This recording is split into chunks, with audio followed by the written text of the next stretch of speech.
Hello my dear friends, welcome to our channel. तो आज इस वीडियो में हम पैंट प्लाज़ो की कटिंग करना सीखेंगे। तो ये हमने कपड़े को 4 फोल्ड करके रखा हुआ है। ये हमारा ओपन साइड है, ओपन साइड हमने अपनी तरफ रखा हुआ है।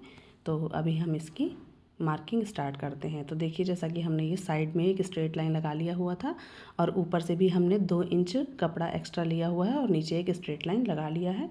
ये 2 इंच जो है ये हमारा बेल्ट बनेगा, इसके अंदर हम इलास्टिक डालेंगे। तो अब हमें सारे मेजरमेंट्स जो भी हैं वो इस लाइन से स्टार्ट करने हैं। तो ये जो हमारा पैंट है ये हमें लेंथ इसकी 37 इंच रेडी लेंथ रखनी है। तो लेंथ हमारा 37 है। तो यहाँ जहाँ से हमारी मार्किंग हमने की है यहाँ से हम स्ट्रेट में 37 पर मार्किंग कर देंगे और इसको हम नीचे जो हमारी लेंथ की मार्किंग है इसको हम स्ट्रेट कर लेंगे। तो ये हमारी सबसे पहले लेंथ की मार्किंग हो गई। अब इसके बाद हम हमारा आसन की मार्किंग करेंगे कि हमें आसन कितना लेना है। तो हमने यहाँ से ही सारी मार्किंग इसी जगह से करनी है। तो अब हमने यहाँ पर हमारा आसन जो है वो 14 इंच है।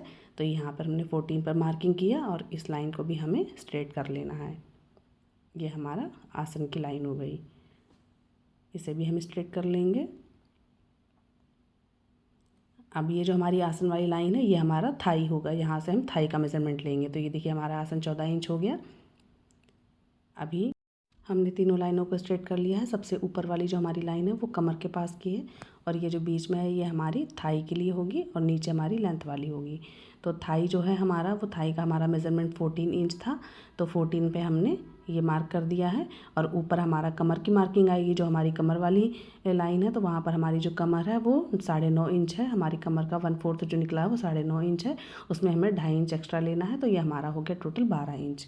तो 12 इंच से हमें ये जो नीचे हमारा थाई वाला 14 इंच है उसमें हल्का सा तिरछा लाइन आएगा, इसको भी हमें स्ट्रेट कर देना है। और हमें यहाँ पे किसी भी तरह का कर्व नहीं देना है क्योंकि हमें इसमें म्यानी लगानी है। अभी जो हमारा थाई था 14 इंच उसको हमें हाफ़ कर लेना है और ये हमारा जो हाफ़ है देखिए भी ये 7 इंच आया है। तो यही हमें 7 इंच नीचे जो हमारी मोहरी वाली जगह है लाइन है वहाँ पे भी हमें 7 इंच रख लेना है। तो ये देखिए हमारा 7 हो गया। अभी हमें जो मोहरी है वो भी हमें 7 इंच तैयार करनी है। मीन्स हमें राउंड में जो हमारी मोहरी है वो 14 इंच है तो उसका हाफ़ हो गया 7। तो 7 का भी जब हम हाफ़ करेंगे तो आएगा हमारा 3.5। तो 3.5 इंच पे हमें जो बीच वाला सेंटर वाली मार्किंग है वहाँ से हमें 3.5 इंच एक साइड करना है लेफ्ट साइड और 3.5 इंच ही हमें राइट साइड करना है। तो टोटल हमारी 7 इंच की मोहरी रेडी हो जाएगी। तो ये हमारा मोहरी का भी मार्किंग हो गया। अब जो हमारा थाई वाला मार्किंग था वहाँ से मोहरी वाले मार्किंग को हमें, ये जो हमारा स्केल है पैंट वाला स्केल, इससे हमें लाइन को ड्रॉ कर लेना है। तो इससे हमारा शेप जो है वो बहुत अच्छा आता है। तो ये अब हम, ये हमारे फ्रंट पार्ट की मार्किंग हो गई। हमारा जो बैक पार्ट है उसकी मार्किंग करेंगे। तो उसके लिए हमने आसन की साइड से 2-2 इंच एक्स्ट्रा लिया है और इस मार्किंग को भी हमें मिला देना है एक दूसरे से। इस तरह से हमने इसको भी मिला दिया। तो ये अभी हमारा ऊपर भी हम ऐसे ही करेंगे। हमारा जो कमर वाला हिस्सा था वहाँ से भी हमें 2 इंच रखना है और इसको भी हमें स्ट्रेट मिला देना है। तो ये हमारे बैक पार्ट की भी मार्किंग हो जाएगी और उसके बाद हम इसकी कटिंग करेंगे। तो ये देखिए हमारा ये बैक पार्ट वाला भी मार्किंग हो गया है। तो ये हमारा, अभी हम इसकी कटिंग कर लेंगे। तो ये देखिए हमने ये बैक वाले की सबसे पहले बैक पार्ट की कटिंग करेंगे। और मैं एक मार्किंग करना भूल गई थी। जो हमारा ये हमने मार्किंग किया था नीचे लेंथ का, तो ये मैंने टोटल लेंथ ही अपनी रखी हुई थी 37 इंच। उसके बाद जो फोल्डिंग के लिए हमें कपड़ा चाहिए उसकी मार्किंग मैंने नहीं किया था। तो ये अभी हमने 2 इंच एक्स्ट्रा मार्किंग कर ली है। ये जो हमारी मार्किंग है 2 इंच वाली, ये हमारा कपड़ा फोल्ड हो जाएगा। जो हमारा नीचे से मोहरी फोल्ड होगा वो है हमारा। तो अब हमें इसकी कटिंग कर लेनी है। अभी ये देखिए हमने बैक वाली कटिंग हो गई हमारी बैक पार्ट की। अभी ये हमने इधर साइड से भी कपड़ा निकाल दिया है कटिंग करके। अभी हमें ये जो हमारे फोल्डिंग वाला मार्क हमने किया था, यहाँ पे हम छोटे छोटे से नॉचेस लगा देंगे कि हमें कितना नीचे से फोल्ड करना है। अभी 2 हमने पार्ट जो हमारे फ्रंट के थे उसको हमने हटा करके, और ये जो हमारा बैक वाला है यहाँ से भी हम एक नॉच लगा देंगे जो हमारा ये आसन के पास है म्यानी वाला एरिया, ताकि हमें जब हम म्यानी लगाएंगे तो हमें याद रहेगा कि हमें म्यानी कहाँ से लगानी है। अभी ये जो 2 इंच हमने एक्स्ट्रा ऊपर से फोल्डिंग के लिए लिया था इलास्टिक वाला, वहाँ से भी हमने मार्क करके छोटे छोटे से कट लगा दिए हैं। ये सारे जो कट्स होते हैं ये हमारे स्टिचिंग के टाइम पे बहुत हमें हेल्प करते हैं। हमें बार बार किसी भी चीज़ को मेज़र नहीं करना पड़ता है। तो ये देखिए हमारा बैक पार्ट है, इसको भी हमने अभी साइड कर लेना है और फ्रंट पार्ट को खोलना है। और जो हमने बैक पार्ट वाली साइड से मार्किंग किया था उसको भी हमें कट करके निकाल देना है। तो ये देखिए हमने इसको भी कट कर लिया है, उसकी भी कटिंग करके इसको हटा देंगे। ये देखिए यहाँ पे हमने छोटा सा कट लगाया।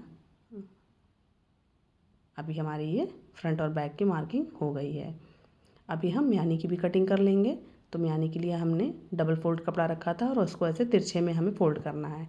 और म्यानी की जो लंबाई है मेज़रमेंट है वो हमारा लंबाई 8 इंच होगी और जो उसकी म्यानी की चौड़ाई होगी वो हमारी 6 इंच होगी। तो अभी ये कपड़ा फोल्ड है तो 3 इंच पे है।